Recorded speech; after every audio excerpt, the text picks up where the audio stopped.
Rádio Bandeirantes. E a gente quer ajudar o nosso ouvinte a entender um pouco melhor como é possível se prevenir para chegar ali no momento da aposentadoria sem depender 100% da Previdência Pública.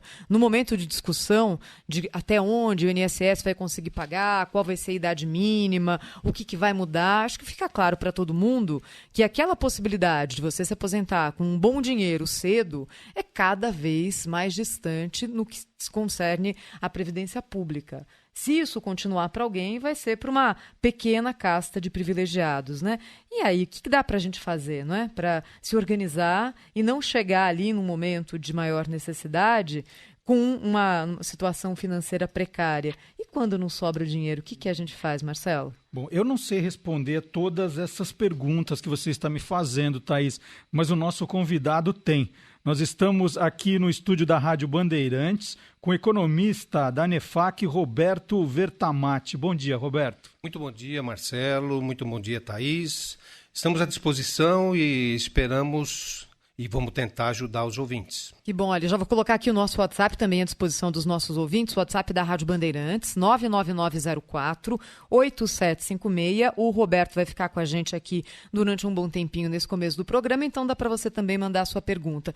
Posso começar então perguntando, acho que é o que ocorre a todo mundo num primeiro momento, Roberto? Claro, Thaís. Como é que, se não está sobrando dinheiro nem para pagar as contas no fim do mês, eu vou conseguir me organizar em relação a uma previdência lá na frente? E olha, essa preocupação tem que ter, sim, e ainda mais os jovens que estão entrando e estão a entrar no mercado de trabalho. Como nós sabemos, a Previdência Pública, ela já nasceu falida, essa que é a verdade, porque a Previdência não tem fundos. E o que está cobrindo é o Tesouro Nacional, que todo ano aumenta o furo. Nós estamos com uma previsão em 2016, um furo de 100 bilhões de reais, um número gigantesco, e a tendência é aumentar, ainda mais que a população está envelhecendo. Uma alternativa é uma previdência complementar, e essa previdência complementar, a recomendação que eu faço é já desde jovem, porque se o jovem colocar, por exemplo, R$100 por mês, depois de 15 anos, ele tem aproximadamente R$80 mil. Não resolve, mas já é um passo. É verdade, Thaís, que você comentou a questão da falta de dinheiro, mas eu diria que esse sacrifício para uma aposentadoria complementar daqui 30, 35 anos é necessário, porque a Previdência Pública cada vez mais vai pagar menos. Uhum. Roberto, e dá para fazer uma conta? Porque eu imagino que a pessoa, quando ela pensa na aposentadoria, ela quer receber perto do que ela recebia na ativa, que é para manter aquele padrão de vida. Que conta a pessoa deve fazer para saber quanto ela deve guardar e por quanto tempo para chegar num valor próximo ao que ela sonha? Quem faz a previdência privada, quem pensa nisso, e olha, hoje nós já temos 12 milhões e 500 mil contas na Previdência, quer a Previdência privada empresa, quer a Previdência privada aberta, sendo que a Previdência privada aberta são mais ou menos 9 milhões e 500 mil contas e a Previdência empresa 3 milhões de contas. Digamos que ele ganha aproximadamente R$3 mil por mês, que é um salário até que razoável, né? Eu diria que hoje, ele começando a trabalhar hoje, com 24 anos de idade, ele vai se aposentar com 60, 65 ou coisa assim, poupando algo como R$200 por mês, ele vai ter uma previdência bastante razoável e próximo desses R$3 mil depois de 35 anos aproximadamente. E dá para só uma coisinha, e dá para fazer é igual dobrar a receita de bolo, se é 6 mil é 400, se é 9 mil é 600, essa conta funciona assim? Não é tão fácil assim, porque você tem várias modalidades que você pode fazer de previdência privada. Você tem o VGBL primeiro ou o PGBL. Eu diria que hoje 95% estão aplicando no VGBL, que é aquela que não tem a dedutibilidade do imposto de renda, que é o PGBL, né? E a aplicação pode ser ou renda fixa, ou renda variável, ou uma combinação dos dois. E dependendo do que você escolher, você vai ter um resultado muito melhor ou não. Eu diria que o jovem deveria apostar mais no variável ou talvez uma combinação de variável e fixo. E mais importante também, a cada 2 meses você pode migrar de plano. Isso é possível. Então, digamos que eu apliquei tudo no renda fixa. Daqui 2 meses eu posso, conversando com o gerente do plano, falar, eu quero mudar, eu quero ir para totalmente variável ou misto variável e fixo. Isso é possível. E mais, você pode transferir também de instituição financeira. Isso é livre hoje. Então, essa flexibilidade é importante até para você acompanhar o rendimento. É a recomendação que eu faço, que você acompanhe e faça as mudanças que são disponíveis para você fazer. Sabe que eu já ouvi algumas pessoas comentarem, Roberto, o seguinte, olha, eu estou aqui me planejando para minha aposentadoria, eu guardo dinheiro todo mês, mas eu acho que eu, pessoa física, sei cuidar do meu próprio dinheiro melhor do que um plano de previdência privada. Por isso eu invisto em outras coisas e assim eu vou tocando. Para que pessoas isso funciona e para quais pessoas isso não funciona, dependendo do perfil de investidor? Olha, eu diria que proporcionalmente é a minoria da população que tem condições de administrar, digamos assim, a sua previdência para a aposentadoria. É uma minoria, porque requer muito conhecimento técnico também. Eu diria que para a maioria absoluta, a alternativa é você entrar num plano privado, sim, para a maioria absoluta. E aqueles poucos que têm condição de administrar o seu plano, ótimo, ótimo, mas esse tem que ter uma percepção da economia muito boa. Tem mensagem já chegando aqui, Roberto, eu vou condensar aqui, porque são vários perguntando isso.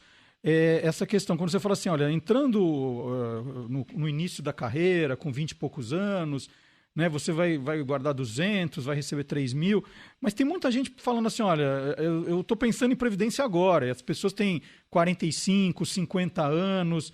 Essas pessoas ainda têm alguma chance de se aposentar com alguma coisa digna na previdência privada, ou isso não é indicado para quem já está naquela reta final da aposentadoria, do tempo para se aposentar? Eu diria que quanto mais idade você tem, mais, se você não entrou na Previdência, mais você vai ter que colaborar ou depositar mensalmente para fazer essa reserva, Marcelo, que você está comentando depois de 15 anos ou 20 anos. Então, quanto mais idade, mais você vai ter que contribuir. Isso não tem dúvida, mas eu diria que é válido a todo o momento, a todo o tempo. Quanto antes começar, muito melhor. Nós fizemos um cálculo que o pai pode abrir para o bebê recém-nascido, para ele cursar a faculdade, com a contribuição de R$100 por mês, com 21 anos de idade, esse jovem que vai para a faculdade vai ter R$108 mil na Previdência Renda Fixa. Poderia ter mais, talvez, com renda variável, mas na renda fixa teria R$108 mil. Já é um número razoável para a faculdade. Às 10h13, o Manhã Bandeirantes recebe hoje aqui no estúdio o economista da ANEFAC, Associação Nacional dos Executivos de Finanças, Administração e Contabilidade, Roberto Vertamati. Você pode acompanhar também pela página do Facebook da Rádio Bandeirantes, né? Tá lá agora a transmissão ao vivo e depois esse vídeo fica postado na página do Facebook também, para quem quiser acompanhar depois. E muitas mensagens estão chegando aqui. O Pedro diz que se aposentou por tempo de serviço, está recebendo cada vez menos. Não seria melhor não pagar INSS e todo mundo aplicar na previdência privada? Não existe essa opção, né, Roberto? Não existe essa opção, mas eu assim mesmo recomendo que se pague o INSS, mesmo que seja uma aposentadoria que cada vez mais está diminuindo. Eu ainda acho que é necessário, porque está acoplado a plano de saúde do governo. Em algum momento é necessário. Então, eu recomendo que continue pagando, sim, apesar da perspectiva de recebimento lá na frente ser menor, mas eu recomendo que continue, mas não esqueça de criar o seu plano ou fazer a administração do mesmo pouco que sobre para você ter uma situação melhor lá na aposentadoria. A questão é que às vezes a pessoa não tem essa opção de tomar a decisão de pagar ou não o INSS, né? Quando é um contrato CLT. Se é CLT, não tem. Aí já o desconto vem ali na fonte. Sem dúvida, né? Mas eu recomendo que paguem sim. O Sidney de Santos Gostaria de perguntar, se a instituição financeira quebrar, como fica o dinheiro que eu investi? Você tem um valor de garantia que agora são até R$236.000, se não me engano, que cobrem. Mas você tem a alternativa, como eu comentei, de a qualquer tempo de mudar de instituição, mas sem dúvida isso é importante. Você pode entrar no site da SUSEP, que ela tem uma análise de todas as empresas que oferecem plano de previdência, e isso você pode estudar antes de definir onde você quer colocar o seu dinheiro. Site da SUSEP. SUSEP. Tem aqui o final de telefone 9694. Existe chance de haver mudança nas regras da previdência privada? Nesse momento, não creio que tenha possibilidade de qualquer mudança, se bem que em termos de tributação, eu acho que ainda a tributação é muito pesada, quer no VGBL, quer no PGBL. Quando a gente fala da tributação regressiva ou progressiva, ainda é muito alto. De qualquer forma, nesse momento, não há nenhuma perspectiva e nada sendo discutido para mudar. Roberto, ajuda o nosso ouvinte a entender quais são aquelas taxas cobradas pelos bancos, pelos administradores na previdência privada, porque isso acho que nem sempre fica muito claro na relação entre o cliente e o banco, e aí você acha que vai ter um rendimento, e na hora H o rendimento é aquele menos alguma coisa, que são as taxas cobradas, né? O que é uma taxa razoável hoje? Como que a gente pode negociar isso? Thaís, sua pergunta é perfeita. Você tem 3 taxas, basicamente, que a instituição financeira cobra ou pode cobrar. É a taxa de carregamento, quando você faz o depósito, ele cobra um X que pode variar de 0,5% a 4% na média. Qualquer 0,5% é um efeito tremendo em qualquer depósito que você faça. Então, isso você deve negociar. A outra taxa é a taxa de administração, é aquela que permanece e cobra sobre o saldo da sua previdência anualmente. Pode variar de 0, praticamente todas as instituições cobram pelo menos 0,5% até 3,5% ou também 4%. Essa taxa é importantíssima, que pode definir, como você comentou, Thaís, a rentabilidade por ano e pode ter um efeito tremendo.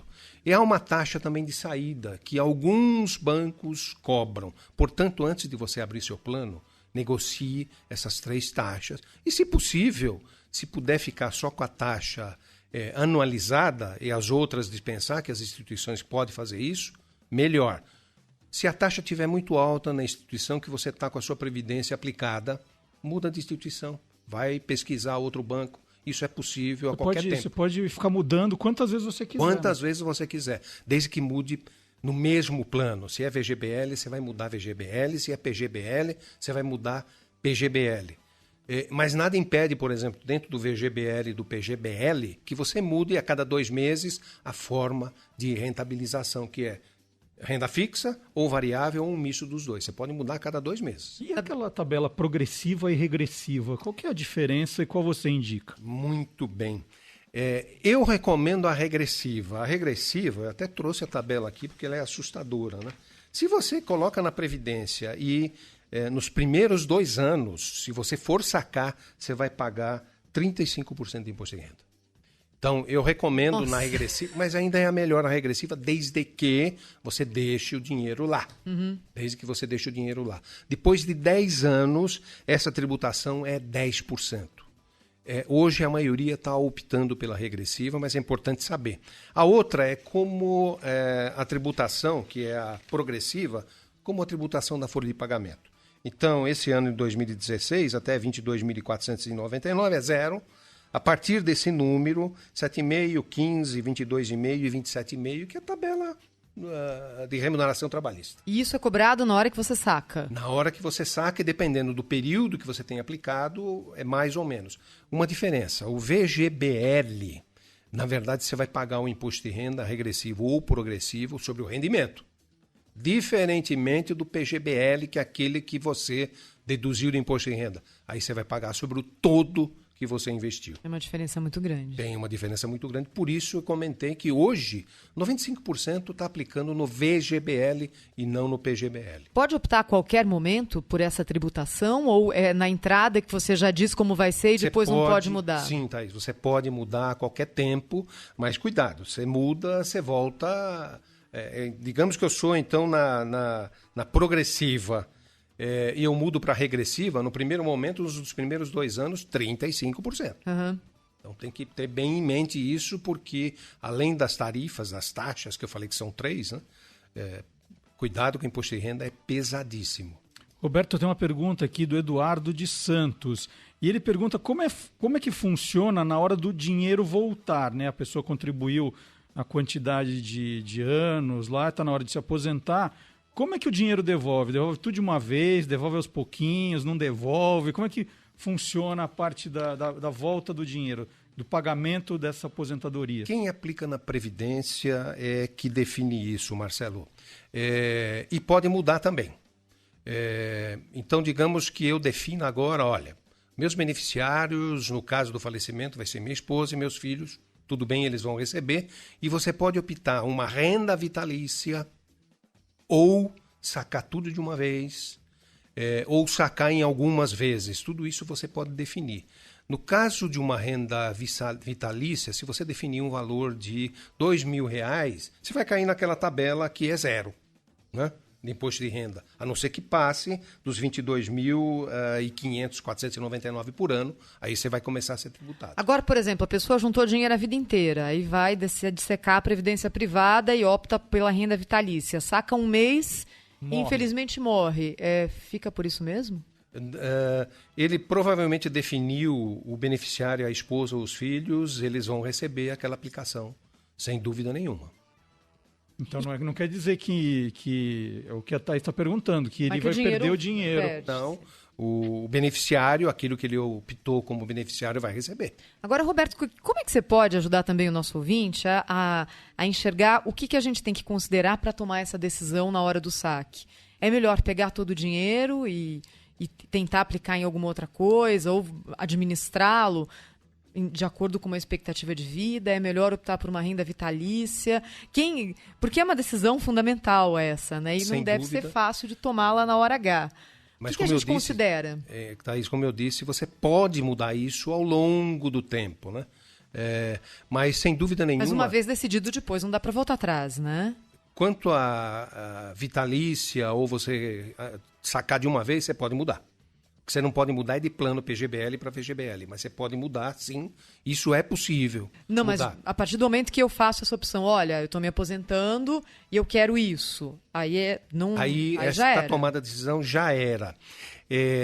Depende de caso a caso, Thaís. Teve casos que eu orientei, olha, no seu caso, pelo fundo que você gerou com a sua contribuição e da empresa, era o caso de uma empresa que tinha o fundo, eu disse, olha, no seu caso é melhor a vitalícia. Se a importância poupada ao longo dos 20, 30 anos é uma importância importante, acima de R$300 mil, e a pessoa se preparou para administrar, a minha sugestão é que saque tudo e administre. Minha sugestão. Agora, como eu disse, depende de caso a caso. Se a pessoa está preparada, não tem nenhum problema ela sacar, e cuidado com o regressivo e o progressivo, né? No caso do regressivo, se ele aplicou mais de 20 anos, ele vai pagar o 10%. Sobre o rendimento no caso do VGBL. E, sobretudo, no caso do PGBL. Essa pergunta que a Thaís fez, se ao completar o tempo saca tudo ou deixa lá recebendo aos poucos, tem a ver, eu imagino, com o tipo de investimento. Hoje o que se paga na Previdência Privada é melhor ou pior do que outros tipos de aplicação? Por exemplo, o Tesouro Nacional, que está se falando muito hoje. É interessante sacar da Previdência Privada, depois que você garantiu que tem ali a aposentadoria, e aplicar em outro tipo de negócio, de papel? Ou esses fundos são muito bem administrados, vale a pena deixar o dinheiro lá? Via de regra, são bem administrados. Agora, cuidado com aquilo que a instituição cobra, né? Se ela cobra as 3 taxas, é melhor você sacar tudo. Eu diria que, se a pessoa está preparada, eu diria que é melhor ela sacar tudo e administrar a partir daí o seu dinheiro. Mas e se ela viver até os 120 anos? Nesse caso, a opção seria a renda vitalícia, seria melhor. É difícil, né?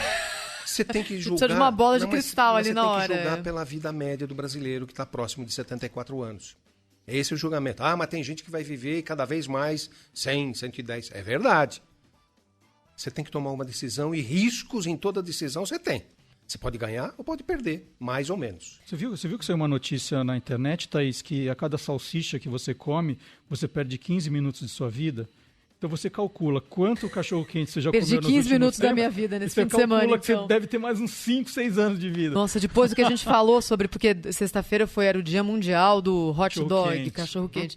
E a gente falou o programa inteiro sobre isso aí no sábado. Daqui foi comer cachorro-quente. Olha, mas veio batata palha, você também, Garrafinha? Batata palha, veio catupiry, veio cheddar, veio purê. E ele ainda era prensadinho com uma camada de provolone em volta do pão. Nossa. Perdeu uns 2 dias da vida. Eu mandei pro Marcelo, mandei o check-in pra ele, olha onde eu tô. Agora são 10h25, você tá ouvindo aqui o Manhã Bandeirantes, e a gente já volta na nossa entrevista aqui sobre previdência privada com o economista Roberto Vertamati. Continue mandando a sua pergunta aqui para a Rádio Bandeirantes pelo WhatsApp 999048756. Você ouve Manhã Bandeirantes. 10h29, agora 10h30 no quinto sinal.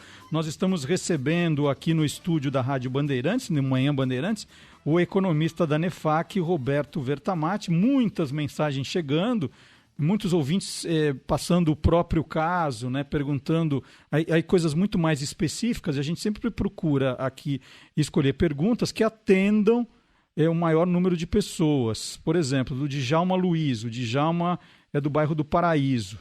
Ele diz que tem 55 anos e parou de pagar a Previdência há 15 anos, porque não tinha dinheiro. Depois, falta de grana mesmo.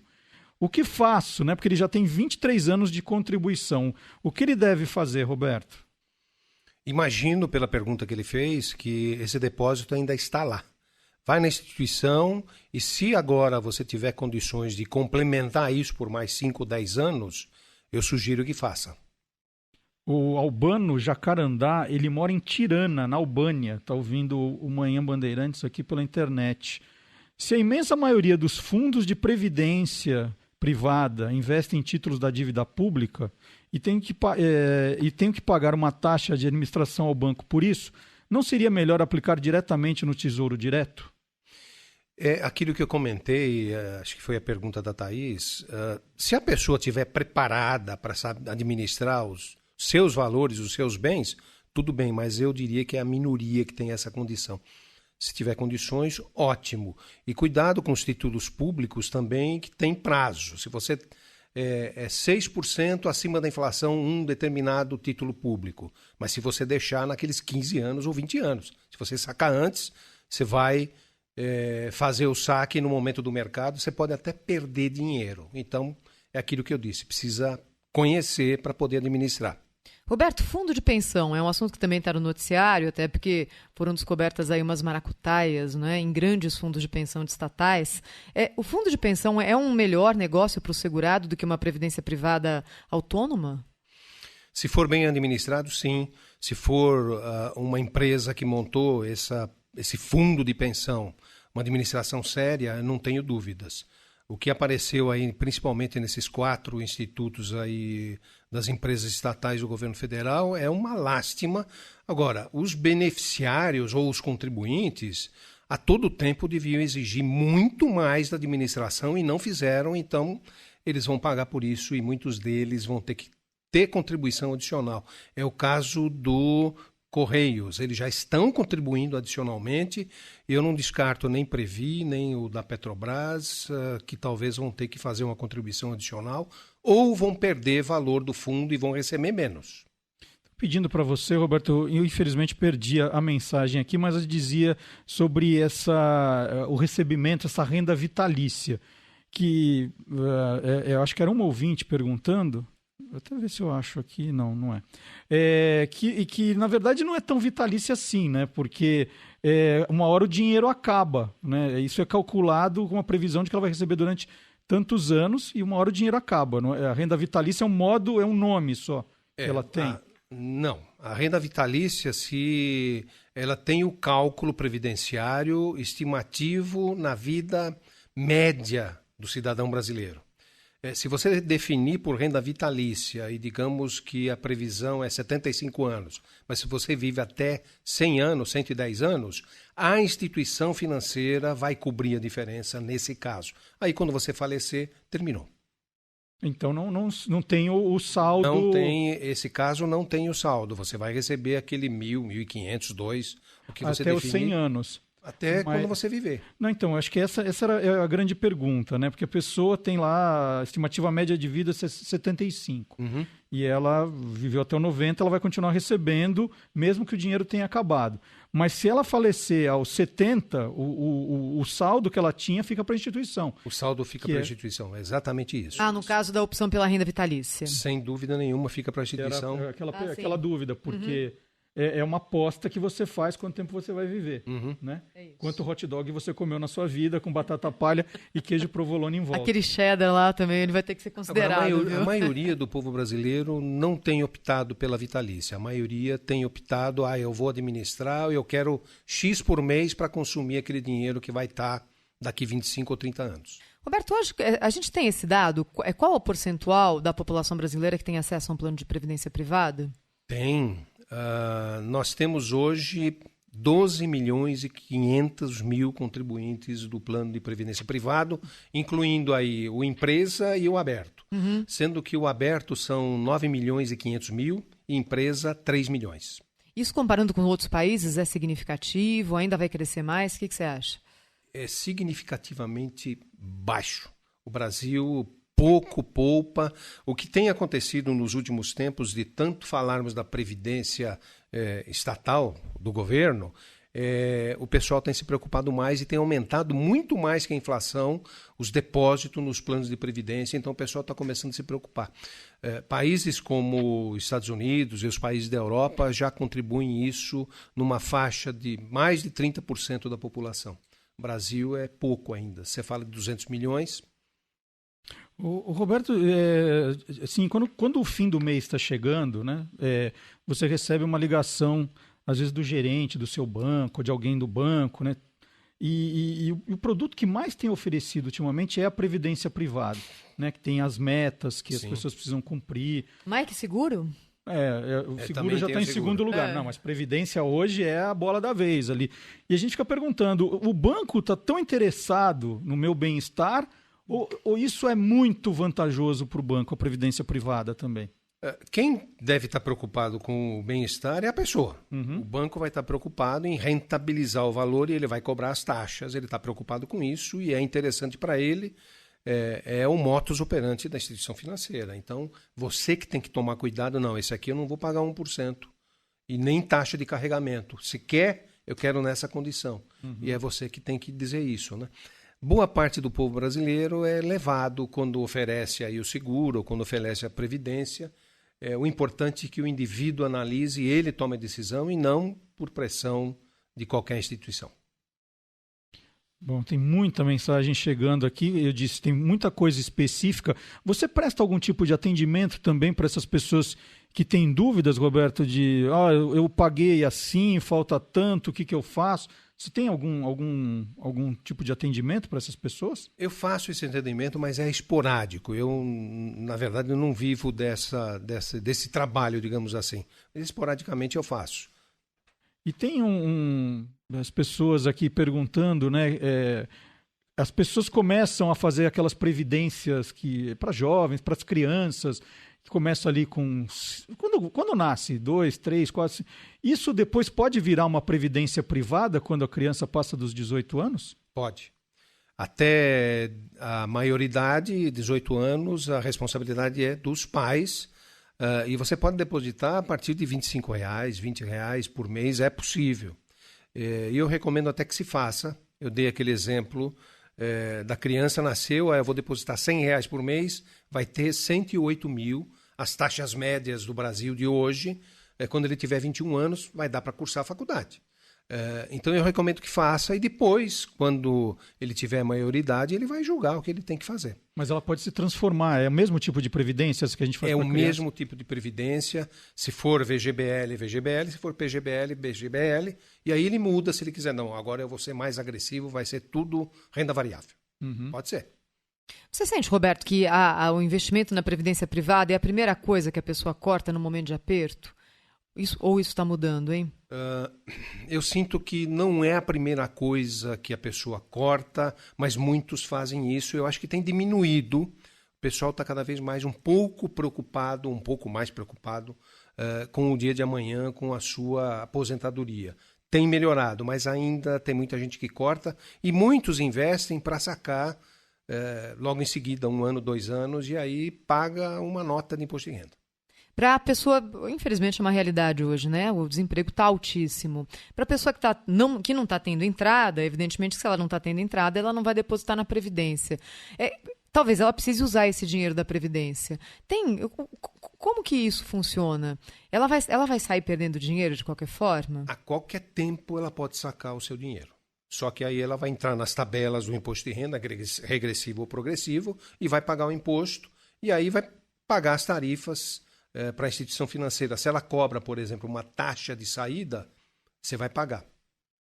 Bem, então, vamos agradecer a presença aqui. Muitas outras dúvidas chegaram. Depois você passa para a gente um e-mail de contato, alguma coisa, e eu passo para os ouvintes aqui. Nós recebemos o Roberto Vertamati, economista da ANEFAC, Associação Nacional dos Executivos de Finanças, Administração e Contabilidade, respondendo algumas perguntas aqui sobre previdência privada. Na semana passada, nós entrevistamos o presidente do INSS, falamos da previdência pública e hoje falamos da privada aqui na Manhã Bandeirantes. Muito obrigado, viu, Roberto? Marcelo, Thaís, eu que agradeço, fico à disposição e um grande abraço a todos os ouvintes.